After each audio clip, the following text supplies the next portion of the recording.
Hi, this is Michael Waits recording live from the Singapore FinTech Festival 2024. Thank you for joining us for this special edition of Insurance for the New Possible, where we discussed the most innovative ideas in FinTech.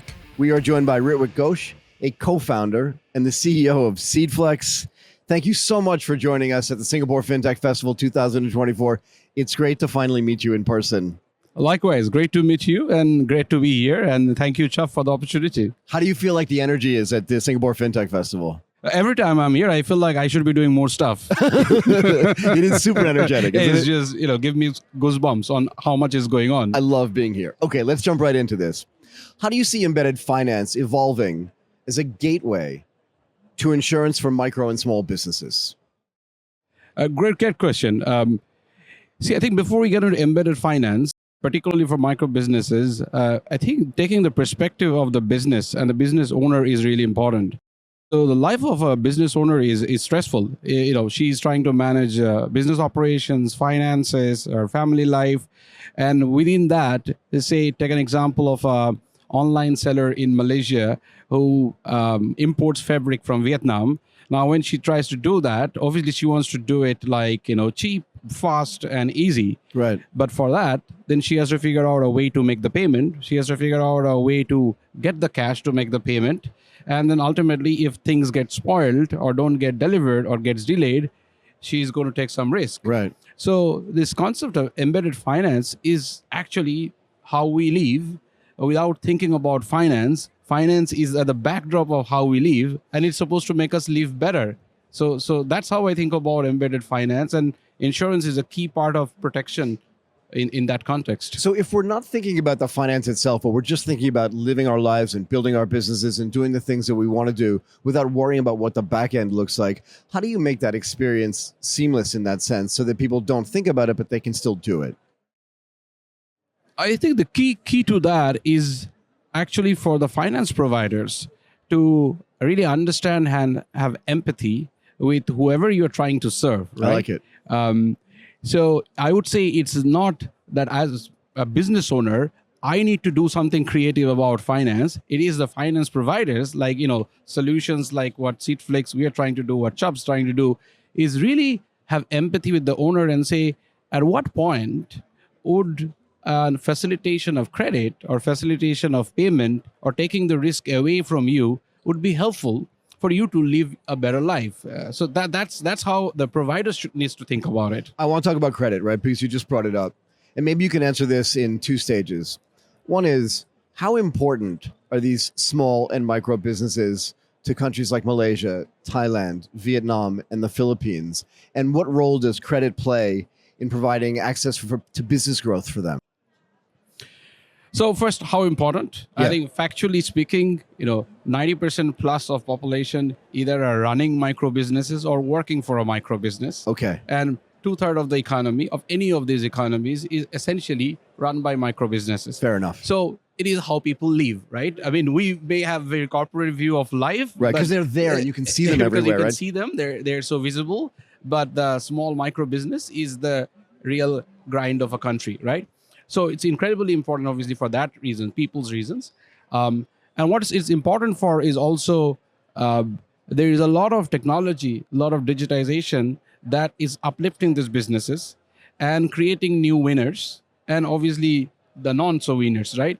So now as a provider of finance or any service, I think it's upon us to really take the view of the micro business and make sure that we are supporting them so that they can thrive in this otherwise, really disruptive technology environment. You just bring up all the great segues for me. You're making this way too easy. It feels like there's a digital transformation story here as well. So how does a company like Seedflex, right, which is at its core a technology company, right? How do you encourage and help these micro and small businesses to understand and to use the technology in a way that, again, doesn't get in their way of doing their core businesses where they really excel? A great point. So I'll kind of maybe roll this back, say 10 years, right? Please. So if you think of the first digital transformation of these micro retail-oriented businesses, so that's what we tend to focus on. Right. Folks who are selling fashion clothes, apparels, those who are in F&B. The first transformation was their ability to sell online. to get a wider customer base. And Right. that's where all these e-commerce platforms, marketplaces came up. Sure.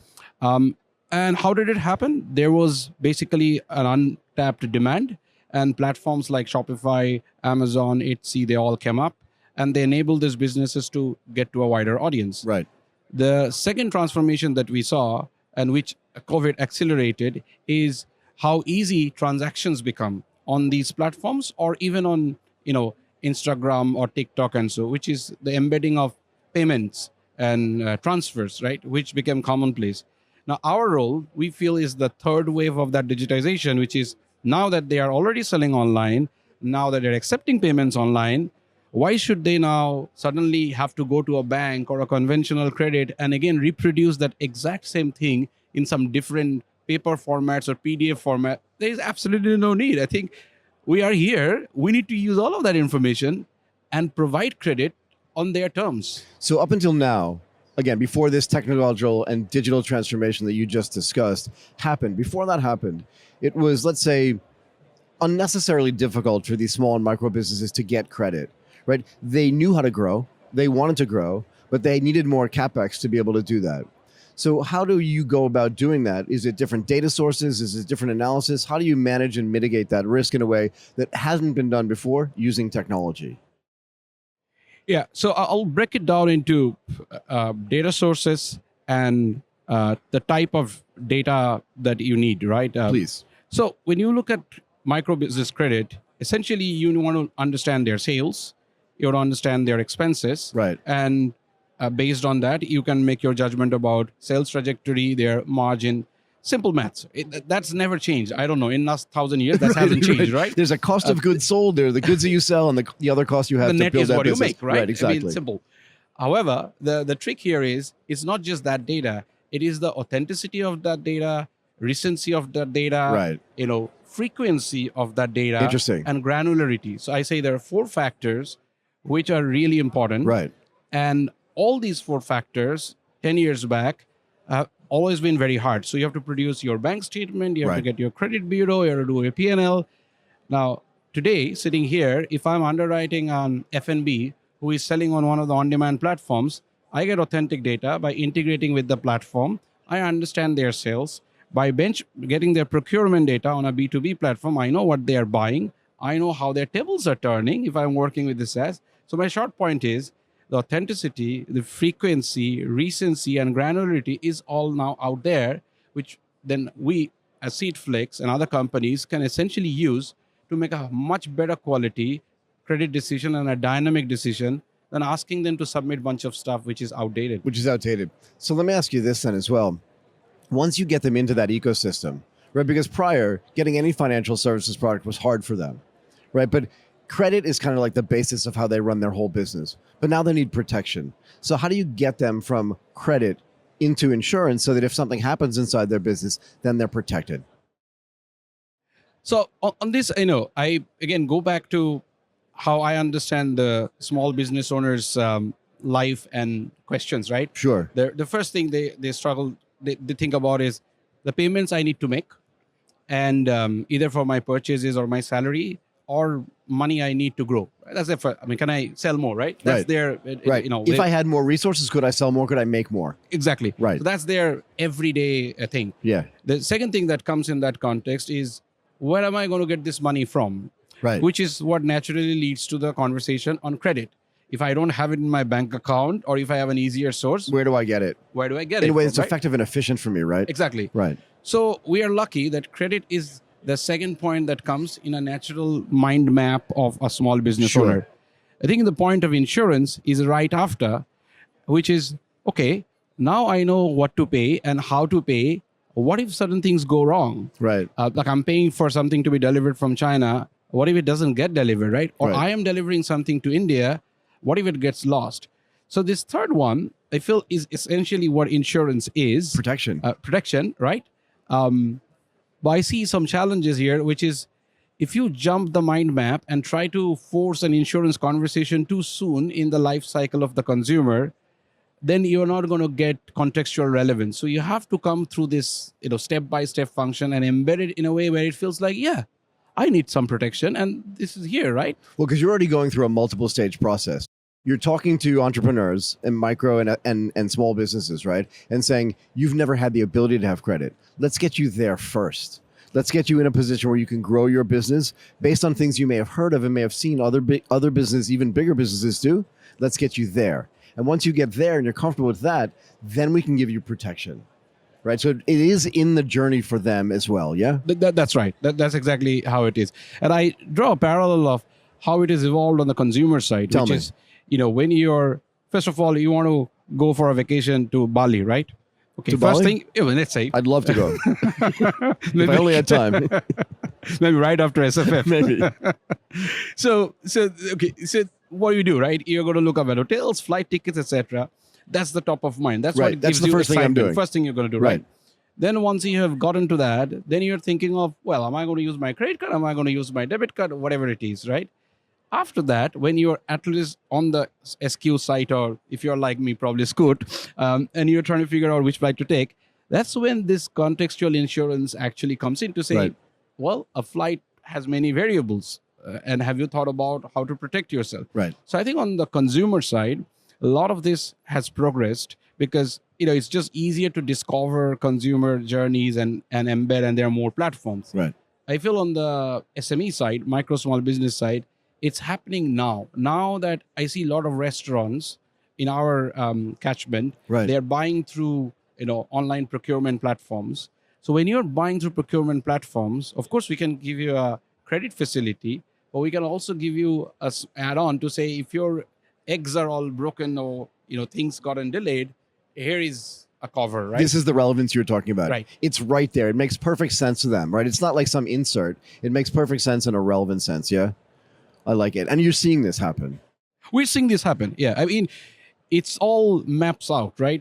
Any technology, especially, any kind of consumer facing technology, let's say even chat GPT or any of the, Right. they always start with at least what meets the eye is a consumer layer. But behind that, there is a much bigger enterprise transformation and micro small business transformation that always happens. The same is happening with digitization of commerce, digitization of payment and insurance. So you talked earlier about this data, these 4 pieces of data that you get, right? And why they're so important. And I'm sure there are other pieces of data that you're gathering as well. But as you continue to build out your data infrastructure, do you feel like there are ways, right? Because simple credit's a basic product, right? And it's the best way to, again, get inserted into the life cycle and the journey of these small and micro entrepreneurs. But once you start getting this data, are there other products and services and other innovations that you can drive to them just based on the things you know about them and their cohorts at scale? Yeah. So, I think, again, going back to the data framework, if you know what a business is selling, say an online commerce, if you know what they're buying, Right. and if you are sort of either intercepting as a platform or benefiting by integrating with the platform like we do on both of that information, that is a huge amount of intelligence about that business. Absolutely. On a standalone basis. And you have thousands of businesses like them. So as a cohort or subsegment, you understand their purchase pattern is ahead of the curve. Like you're selling say ethnic fashion during Ramadan period in KL. Well, there are 100 others who are selling. Right. Are you selling more or are you selling less? Less. So now the business selling it doesn't know. Right. But we, as a platform, You definitely know. we know, right? Right. Now it's upon us to, again, use that information in a way that helps them improve. So you can tell them, hey, you're lagging behind a little bit this Ramadan, and maybe you need to focus on this geography, or you need to try this side of stuff. And it just helps competitiveness and survival of those businesses. So I Right. think that's how we're thinking about it, that credit is just an entry. But once that is there, I think with that information and the customer base, we can continue to emerge. So I talk about this a lot, and I'm sure I've said this to you before, but I have this theory, like no one succeeds alone. No one succeeds alone, right? So how do you look at partnerships to fill in some gaps in a place where your clients want this particular product, but you may not have the expertise to provide to them? How do you look at partnerships at scale? So for our business model, we are based on partners. That is the mode of It's in the DNA. survival. It is in the DNA, right? I like It's in the DNA because what we do is we know there are 500,000 micro businesses in Malaysia we can serve. There Alone. are seven, yeah, in alone, right? In Yeah. one country. Yeah. There's 7 million such businesses across Southeast Asia. They're all predominantly cashless, whether they're online or offline F&Bs. They're not with us. They're not with any single platform, right? Right, Even right, the right. largest platform will have less than 1 million. Right. So now if you really want to serve them, you have to think cross-platform. You have to think about the entire ecosystem. Right. So our approach at Seedflex is to be extremely open in terms of our architecture, in terms of our product, so we can serve the merchant no matter where they are. If they're selling online, selling a little bit offline, both of them are cashless, we'll have multiple partners and aggregate their sales, and then we'll be able to serve them. So that can only happen if you have partners. If you're a single platform, you're never going to be able to do that. Yeah, I mean, that's my whole theory, right? Is that you can't succeed on your own. Is there a way then that you can go kind of through the suppliers, right? Using your restaurant example, if I'm buying tomatoes and mushrooms or whatever from some supplier, maybe the supplier could look like the credit provider, even if it's being facilitated by Seedflex. Yeah, absolutely. You know what I mean? We do that. Yeah, So you embed it in what they're doing, Yes, and they yes. say, oh, that's working for me. They don't even need to know, but it still works that way too. So even something that simple. Yeah. So again, I think back to the principle, credit should follow an existing flow of transaction and payment Right. in our context. So in this case, yeah, the supplier is selling, receiving payments, and credit is always existed. It's normal, right? It's It's just normal, natural. right? Exactly. Right. It's normal. All we are doing is we are kind of making it smarter, making it more quantitative and more embedded and fair, right? Got it. So last thing, and then I'll let you go. Been an incredible conversation. I love doing this with you. When you look at your lifetime of experience in the tech space, right? Technology is always changing, evolving, and emerging.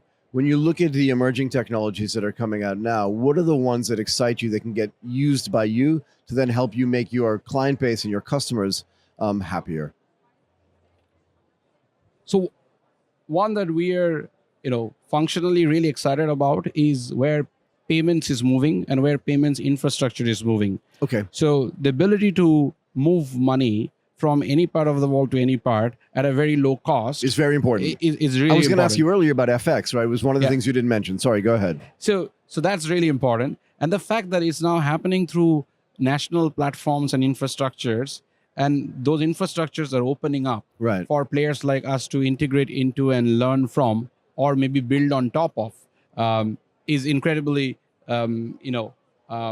exciting for us, because now the embedded credit truly It's easier. Is easier, right? It's more seamless, yeah? It's just there, Right. on top of your basic payments. Right. So that's context functionally the most exciting one. And the other one, I think more generally, we see applications of AI in all aspects of customer journey, from customer service to collections to, not being robotic about the interaction, being Right. very empathetic about the interaction, but at Right. the same time, very operationally lean and efficient. I love the fact that you keep using this word, empathy. I want to thank you for doing this. Ritwik Ghosh, a co-founder and the CEO at Seedflex. It's always a pleasure to have you on. Thank you so much. Thank you for having me, and it's been a pleasure.